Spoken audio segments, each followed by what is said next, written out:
In a game without Steph Curry, Andrew Wiggins, and D'Anthony Melton, after going down 20 points in the first half, the Warriors come back and smack the Pelicans by 18 points. Let's get it. Hey yo, what a win. I know a lot of y'all Warriors fans thought it was over with in the first half, huh? Y'all thought it was a wrap, huh? I'm not gonna lie. When it went down 20, things were for sure looking dire. But the Warriors come storming back and turned a 20-point deficit into an 18-point dub. Hey yo, shout out to the Splash Buddy for leading the way. Buddy Hield was on fire in the second half. He had 3 points and 1 for 8 shooting in the first half and finished the game with 28 points on 7 of 11 shooting from 3. He even got benched to start the second half because he was playing so bad. But when he finally came back in the third quarter, dude was a flamethrower. He went 6 for 6 from 3 and snatched the Pelicans' spirit in the process. Overall, the Warriors shot 21 for 46 from 3. That's 45.7%. They also forced the Pelicans into 23 turnovers, while them themselves only had 7 turnovers. Think about that. Down Steph Curry and D'Anthony Melton, they only had 7 turnovers as a team. Their defense forcing turnovers led to offense, and once they got out and running on a fast break, it led to a lot of easy baskets, which opened up their offensive game. And then after getting more comfortable with some easy looks, they started bombing threes. A few quick updates. Steph Curry is out for 1 to 2 weeks with an ankle sprain. It happened in the game against the Clippers, which forced him to leave the game and not return. 1 to 2 weeks ain't too bad. It could have been way worse. D'Anthony Melton's out the next 2 games with lower back tightness, and Andrew Wiggins is also out with back tightness, though he's only considered day-to-day. But anyways, man, back to the game. The starting lineup was Pods, Buddy, Moody, Draymond, and TJD. Obviously, the biggest change is Kuminga got benched. Now that you don't have the greatest shooter of all time in Steph Curry to carry the offense in that lineup, the Warriors thinking with that decision is, judging by the first 3 games of the season, it's hard to play a Kuminga, Draymond, TJD frontcourt in terms of spacing. The Warriors had to change it up, and they like the Draymond, TJD frontcourt defensively. Having a true big behind Draymond allows him to roam and do what he does best defensively. Forcing Kuminga in the lineup will force Draymond to the 5, and Draymond playing center full time is not something that he or the Warriors want to do. So the Warriors made their choice, and they chose to bring Kuminga off the bench. And shout out to Kuminga for responding to that demotion with his best game of the season so far. He had 17 points, 3 rebounds, and 3 assists. By the way, look at this perfect oop to TJD from Kuminga, bro. That oop was perfectly fed to him right on the money. What a pass. But anyways, if we're being honest, Kuminga coming off the bench might be the best thing for him. Him being deployed in bench lineups separate at Draymond allows him to have the ball in his hands more. With all the 3-point shooting the Warriors got coming off the bench, Kuminga's gonna have a space floor to operate. Driving lanes will be way more open compared to playing next to Draymond and TJD. Now, obviously, it's generational money on the line. So Kuminga's mindset might be, I don't care about none of that. I want to start. And if that's the case, it's going to be tough because, like I said, the Warriors want to play a big next to Draymond. And none of the bigs the Warriors deploy can space the floor. TJD, Looney, and Anderson. And you're not bringing Draymond off the bench. So the logical option in that scenario is to bring Kuminga off the bench. Spotlight's obviously on Jonathan entering his 4th season. You moved him to the bench tonight. He plays a season high in minutes. Where he's at rotationally with you, I guess why the move to the bench? And well, without Steph and Wiggs, I didn't want to start Trace, Draymond, and JK. I wanted a little more spacing. I knew it would be a JK game. I knew he would play a lot because he's played well against this team. The matchups are good for him. As I told him before the game, you're going to play a lot. This is just about combinations and getting a little more spacing on the floor to start. So all it is just shuffling the lineup to try to get the right 5-man grouping. But without Steph and Wiggs, to me it didn't make sense to start the 3 bigs, without those guards. If JK coming off the bench is what best serves the team, then Kuminga got to get behind that. Winning here is all, and as long as the Warriors are still winning, Kuminga's camp can't really complain that much. It's just a bad look to complain about your role when the team is playing well. Next up, let's talk about Lindy Waters. Lindy's a hooper, bro. He's legit a really good player, and according to Steve Kerr, he's been one of their best players since training camp. You don't believe me? Listen for yourself.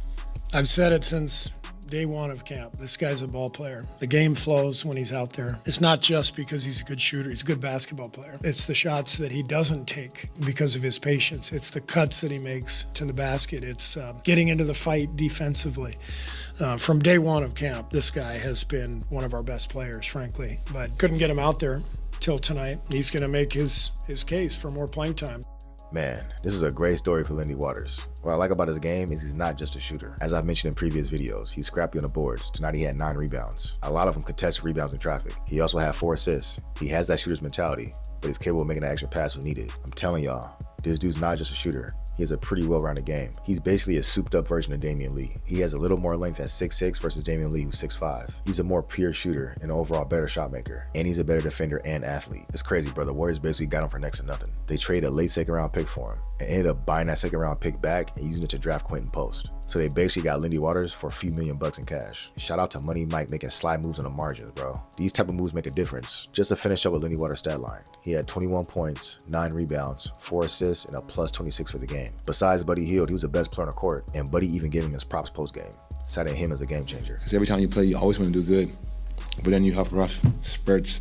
Like the first half. Guys like Lindy and Moses had it going. You got to ride that wave, and Steve did a good job of handling that and balancing the guys out. And when you got a hot hand like Lindy, who's deserving of a chance for this all training camp, he's been doing really well. And Steve was like, I'm going to go with Lindy, and he ride that wave, and it worked out. Man, I'm loving the three-point shooting outside of Steph Curry. Lindy Waters and Buddy Hield are two pure shooters. How many times have the Warriors had two role players off the bench that are pure shooters? Players that can actually play. Lindy Waters is better than Damian Lee, Michael Motor, Ian Clark. All these role player three-point shooters the Warriors have had, Lindy blows all of them out the water. I mean, how tough is it to keep your shot feeling as good as it's look despite, inactivity in some ways? I don't know. I got a strap on me, so Yeah. I just wake up and I can shoot it no matter if I'm playing or not.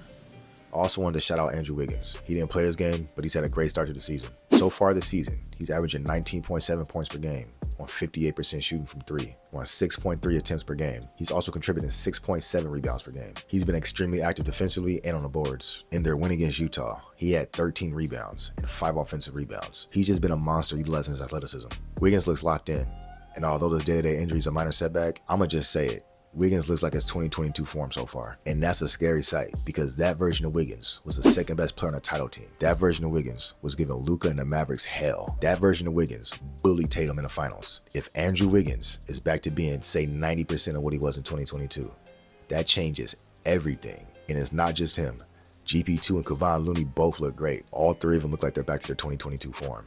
And that's a scary sight. Looney's back in shape, and I don't know. He's been out playing TJD. He might be coming for that starting spot soon. TJD's been solid. His first 2 games, he didn't miss a shot from the field, but in Game 3 versus the Clippers, he got absolutely destroyed by Zubac. And I will say this, Zubac is a good player, and he does usually kill the Warriors. And it looks like he actually improved this season. So I'm not going to give him too much flack, but I did expect him to hold his own a little bit better. So yeah, man, TJD, Looney might be coming for that spot, bro. Me personally, I like Looney off the bench. I just feel like a Draymond Looney front court is just too unathletic to start in 2024. But he's been playing so well, he might force his way into that conversation. So we'll just see how that plays out. Paz has had a pretty damn solid start to the season. Outside of his three-point shooting, his floor game has been really impressive. I think the mask is definitely affecting his three-point shooting, but he's not making excuses. Once his three-point shot comes around, and it kind of did tonight, that's going to be even scarier for a Warriors team who's been raining threes. Again, they went 21 for 46 this game as a team, even if the other teams weren't talented.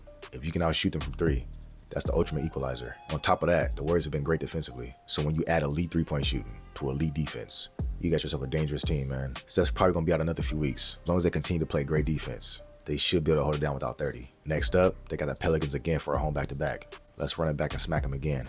Anyways, that's all I got for y'all. If I entertained you or you learned something new, do me a favor. Hit that subscribe button. I'll hit you on the next one. Peace.